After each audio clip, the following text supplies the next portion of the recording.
अब फूडी और India news पर जुड़ रही हैं एक बेहद ख़ास सदस्य।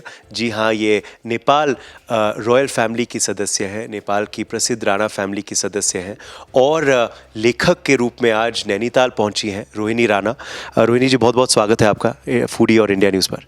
बहुत बहुत धन्यवाद मुझको यहाँ आज लाने के लिए और ये जो एक्टिविटी हो रही है उसमें पार्टिसिपेट करने के लिए भी। Thank you so much. जैसे मैं अभी बता रहा था कि राणा फैमिली का नाम तो बहुत प्रसिद्ध है, नेपाल में तो है ही, भारत में भी है, मगर नेपाल राणा फैमिली के कुकिंग के बारे में, कुजीन के बारे में ये बहुत लोग नहीं जानते थे, मगर आपके किताब के बाद वो बदला है। तो कैसी जर्नी रही ये किताब लिखने की, इस कुजीन के बारे में, राणा फैमिली के डिशेस के बारे में लोगों तक पहुंचाने की ये जर्नी कैसे शुरू हुई और क्या रिस्पॉन्स आपको मिला?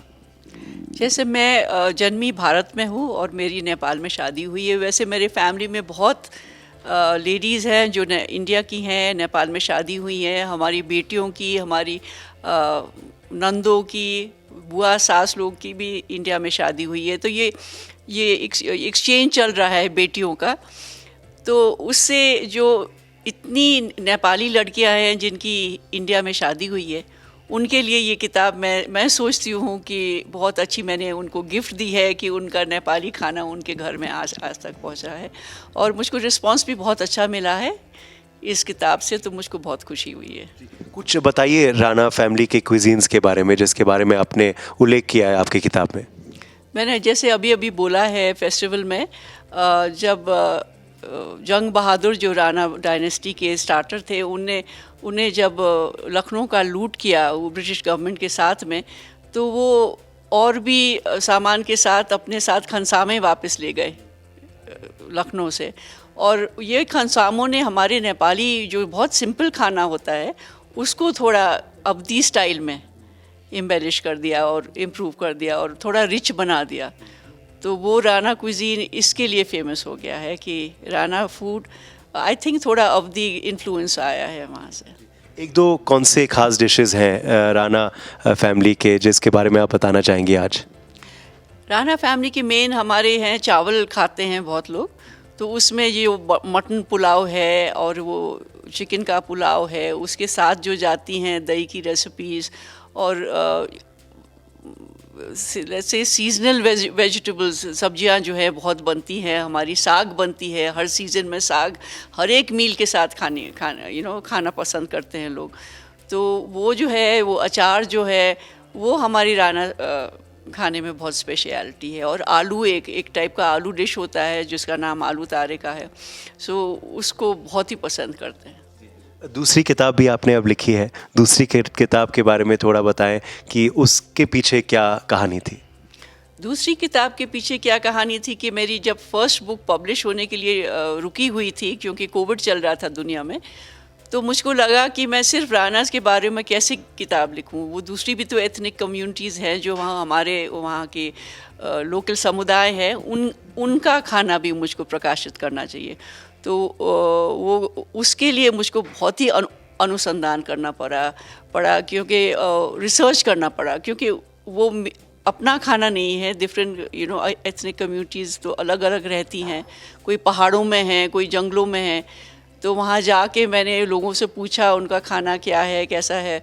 सो वो सब करके वो जब रिसर्च करा तो मुझको बहुत ही वो लगा कि ये पूरा हमारा नेपाल का खाना पूरी दुनिया में प्रकाशित होए तो बहुत ही अच्छा रहेगा। उन क्विजीन्स के बारे में जब आप जानी तो कौन सा एक दो स्पेशल डिशेस आपको सबसे खास लगी या अनोखी लगी?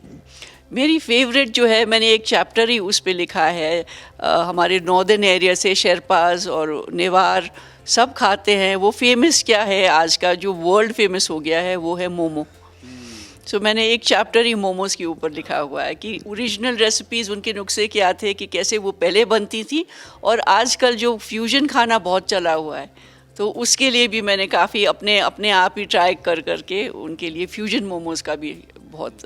और ये बड़ा इंटरेस्टिंग है क्योंकि कहीं भी आप पहाड़ों में जाओ तो मोमोज ज़रूर आपको मिलेंगे, मगर क्या नेपाली मोमो और यहाँ के मोमोज अलग हैं?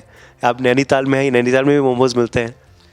ये मोमो की कथा क्या है कि ये दो है इनकी थियोरीज़ कि ये कहाँ से स्टार्ट हुए थे मोमो। और एक बोलते हैं कि हमारी नेपाली प्रिंसेस जिनका नाम रिकुटी था, तो उनकी जब तिब्बत की राजा के साथ शादी हुई तो वो अपनी डाउरी में और चीज़ें तो ले गई, वो मोमो में साथ ले गई। और दूसरी थ्योरी जो है वो नेवार ट्रेड्समैन जो थे जब व्यापार करते थे तो लासा से आते थे, तो लासा में उनने खाया वो मोमो और वो नेपाल लेके आए हैं। तो ये मोमो जो है आप जहाँ बनाएं, ये नाम सिर्फ अलग है। अब जापान में आप उसको ग्योजो बोलेंगे, इटली में राविओली बोलेंगे, अब अपने नेपाल में, इंडिया में सब मोमो के नाम से है, कहीं और शाफले बोलते हैं उसको। तो जहाँ जहाँ ये मिलता है वो अपने अपने ढंग से अपना कल्चर उसमें सम्मिलित कर लेता है।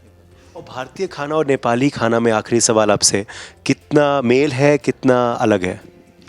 भारतीय और नेपाली खाना बहुत ही सेम है, बोले सिमिलर है। वही दाल चावल रोटी सब्जी वहाँ भी बनती है, यहाँ भी बनती है। जो अपने जो उसमें स्पाइसेस पड़ते हैं वो जीरा, धनिया, लाल मिर्च, हल्दी, वो वहाँ भी यूज़ होते हैं, यहाँ भी।